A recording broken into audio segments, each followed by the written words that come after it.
네, 안녕하세요. 와주스키입니다. 요즘 시장이 어렵기도 하고 또 한국 시장에 대한 좀 불만 그런 것들도 꽤 많이 높아지는 상황에서 제가 여러분에게 좀 희망이 담긴 강의를 하나 말씀드리려고 합니다. 주식은 개념 하나가 결과를 완전 바꿔버립니다. 180도 바꿔버릴 수 있어요. 180도. 이건 제가 확신합니다. 개념이요. 기법 중요하죠. 근데 이 기법을 어떤 개념으로 이해하고 있냐. 뭐 낙폭과대주를 잡는다. 그러면 어떤 종목에서 잡느냐. 개념 그 하나 차이로 결과가 완전 바뀌어 버린다는 거죠. 그러니까 이런 개념을 하나 가르쳐 드릴 테니까 다음에는 이렇게 좀 매매를 하시면은 결과가 거의 좋게 나올 겁니다. 제가 거의 확실합니다. 왜냐하면 설명을 들으면 아시겠지만 한국 시장 어때요? 경험해 보니까 한국 시장 욕 나오죠? 욕 나옵니다. 진짜예요. 왜냐하면 미국 장 오르는데 우리나라 장 안 올라요. 이게 하루 이틀인 줄 아십니까? 원래 그래 왔어요. 여태까지 쭉. 네, 여러분이 상승장에 들어오셨다면 정말 한 3, 4년 정도에 한 번 있을 만한 시장이 들어오신 거고, 원래 우리 시장은 옆으로 가고 폭락하고 옆으로 가고 폭락하고 좀 올랐다 폭락하고 이게 항상 반복이었습니다. 미국장 무조건 따라가지 않아요. 미국장 하락하면 미국장 하락을 따라가지. 그래서 한국장이 원래 좀 이래요. 자, 근데 여기에 다른 개념으로 접근하면, 그러면 이제 다른 개념으로 접근하면 어떠한 반전이 있느냐? 한국 시장은요, 통상적으로 사이클이 한 2, 3년 정도를 갑니다. 자, 그럼 2, 3년 정도면 무슨 말이냐면 하락을 2년 정도 하잖아요. 그러면 3년 차에는 올라가요.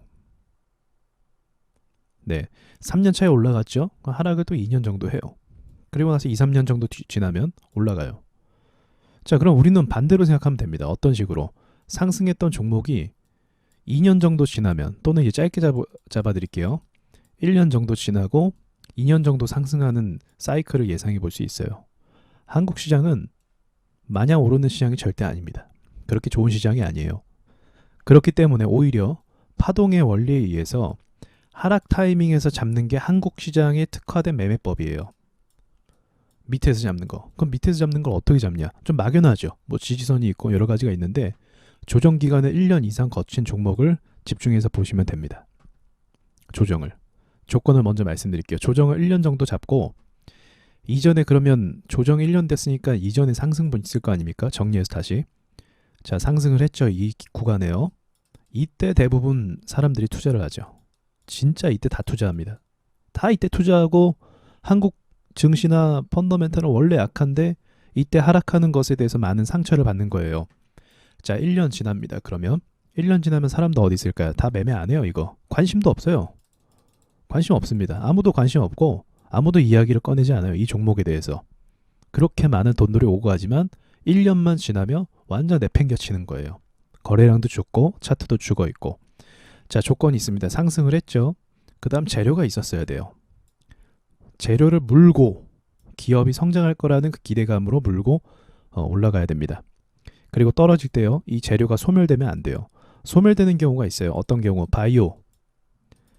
바이오는 이때 뭐 임상실험 어쩌고저쩌고 하면서 그때 소멸이 됩니다. 예, 그리고 결과가 안 좋게 나오거나 뭐 문제가 생기거나 그래요. 그래서 바이오 주가 소멸되는 거는 사면 안 됩니다. 재료가 남아 있어야 돼요. 뭐 어디에 투자한다, 뭐 어느 섹터가 뭐 미래가 괜찮다, 미래 가치가 괜찮다, 그런 식으로 올랐던 애들이 1년 정도 조정을 받을 때, 그럴 때 들어가는 게 가장 좋습니다. 그러니까 증시가 딱 답을 말해주기도 하는데, 이런 거죠. 이럴 때 상승했을 거 아니에요. 이럴 때 상승했다면 이런 조정 받았을 때 이런 데서부터 사가는 거죠. 사이클이 이런 데서 샀으면 여기서 사서 이렇게 수익 보고, 또 계속 조정 받으면 이런 데서 수익 보고, 이렇게 반대로 역사이클로 여러분이 가시는 겁니다. 이게 개념인데, 이런 게 개념이에요. 우리나라 증시를 어떻게 바라볼 것이냐, 우리나라 증시에 대해서 불평만 할 것이 아니라 우리나라 증시 스타일에 맞는 스타일로 하셔야 되는 거예요. 상승이 있으면 바닥에서 또 가치를 보고 또 상승을 한다는 거죠. 이 관점으로 보시라는 거죠. 그러면 주가를 바라보는 관점 자체가 틀려집니다. 물론 이제 단타는 아닙니다. 자, 그러면 어떤 식으로 종목을 찾을 수가 있는가? 자, 보시면 이 성과 검증이라는 게 있어요.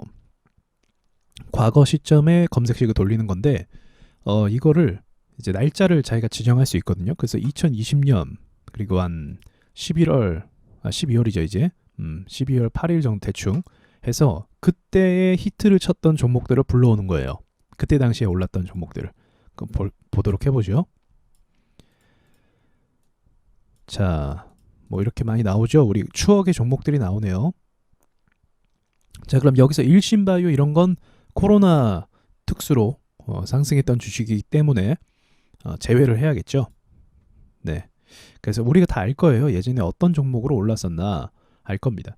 자, SY 같은 경우는 뭐죠? 이건 제가 알기로 음압병동 그걸로 알고 있는데 지금 종목이 1년 가까이 계속 눌리고 조정을 받았죠. 재료가 죽었나요? 재료는 죽지 않았어요. 이제 환자들이 많아지고 지금 오늘 5,000명 찍었더라고요. 그런 거에 비해서 증시가 주목을 못 받았단 말이죠. 이런 종목이 이제 대상이 될 수가 있겠죠. 네, IA는요. 이건 반도체 관련주인데 반도체 삼성 같이 올랐었잖아요. 그리고 앞으로 반도체 전망이 나쁘진 않습니다. 그런 관점으로 또 볼 수가 있는 거고 KC는요. 이미 많이 올랐잖아요. 이런 걸 많이 산다고요. 사람들이. 이미 다 올라버린 거. 그게 가지 말라는 법은 없거든요. 자, 이런 걸 왜 실패하는지 잠깐만 짚고 갈게요. 자, 상승을 할 확률이 70%라고 가정해 보겠습니다. 꽤 높죠? 이런 위치에서 샀을 때 성공 확률, 이건 가정입니다. 가정. 이렇게 높다 할지라도 수익을 볼 때는 20%, 뭐 30% 이렇게 볼 수 있어요. 근데 손실은요. 마냥 들고 있으면 마이너스 40, 마이너스 30 이렇게 된다는 거죠. 이게 습관이 되면 수익은 또 이게 점점 줄어들어요. 겁을 먹어서. 그럼 10%에서 매도하고 20%에서 매도하고 운 좋으면은 이렇게 되는데 손절은 너무 크게 한다는 거죠. 물 타고 비중 높아지고. 포지션 자체가 이런 게 이제 우리나라 특성상 계속적으로 모멘텀을 갖기 힘든 유형이라는 거죠. 근데 이미 KC 같은 경우도 바닥에서 꽤 많이 올라왔어요. 여기까지. 이 정도면은 우리나라 증시 코스닥 시장에서 정말 성공한 주식 아닙니까? 사실 객관적으로 보면. 근데 이런 위치에서 산다는 것 자체가 어쩌면은 좀 너무 기대치가 높은 거죠. 우리나라 증시에 대해서 안 좋게 이야기하면서 매수하는 자리는 굉장히 고평가된 자리에 산다는 거죠. 그런 거꾸로 생각하시면 됩니다. 개념을 바꾸시면 답이 보여요. 답이. 투비소프트 역시도 이전에 어떤 이슈가 있었을 것 같아요. 그때 뉴스를 또 검색해서 보시면 됩니다. 이거는 콜드체인 관련주인가요? 콜드체인이면 그거죠. 이제 백신 관리하는. 네. 맞나요? 한번 검색해보고 올게요. 아니네요. 지금 검색하니까 이 종목 같은 경우는 저기 IT 기업이고요. 네, 지금 NFT 관련 이슈를 좀 달고 있어요. 그래서 최근에 NFT 관련해서 조금씩 올랐던 것 같아요. 네. 그래서 이때 재료가 남아 있으면 보는 건데 얘는 좀 재료가 있는데도 상승이 약하죠. 이렇게 뭐 판단을 하는 겁니다. 근데 중요한 건 차트를 보는 거예요. 계속적으로 우리나라 증시에서 밀렸었냐.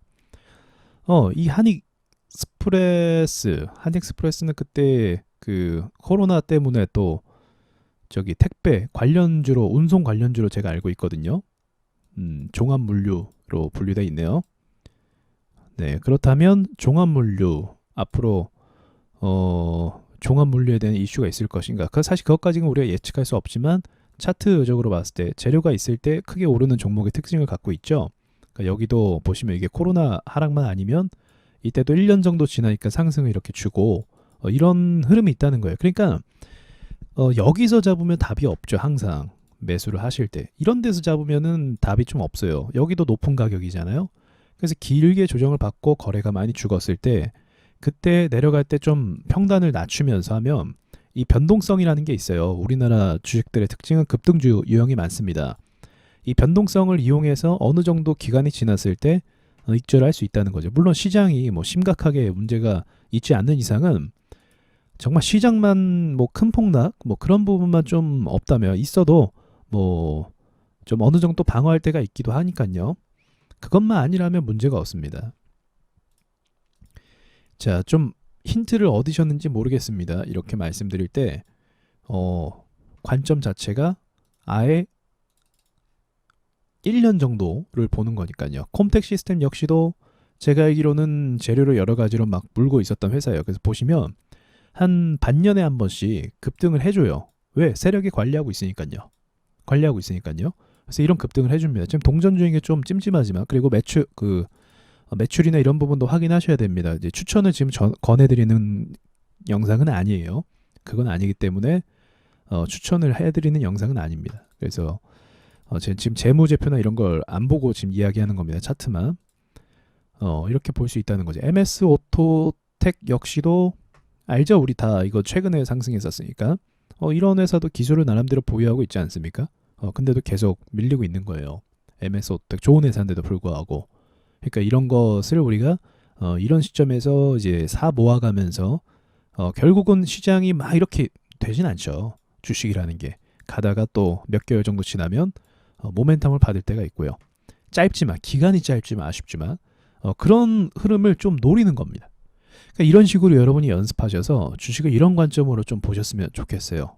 이런 관점으로 좀 떨어질 때 시장에서 유효했던 매출에 대한 재료가 남아있던 그게 중요하죠.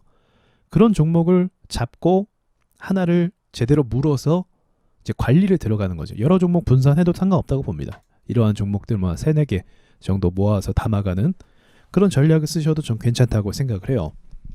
그러니까 결론을 말씀드리면 기법도 기법이고 내용도 내용이지만 이 개념 하나가 정말 많은 걸 바꿉니다. 개념 하나가. 우리나라 증시에 특화된 코스닥 특징이라는 게 있잖아요. 나쁜 시장만은 아니에요. 네, 계속 살아남고 있잖아요. 저도 그렇고 여러 사람도 그렇고. 코스닥의 특징을 이용해서 이런 것들을 분석해서 남들과 똑같은 방향으로 가는 것이 아니라 좀 다른 나만의 관점이 필요하다는 거죠. 그런 것이 개념인데 경험이 쌓이면 자연스럽게 생기기도 하지만 계속적으로 남들과 똑같은 방법으로 하면 답은 찾을 수가 없게 되실 겁니다. 자, 오늘은 여기까지 말씀드리고 마치겠습니다.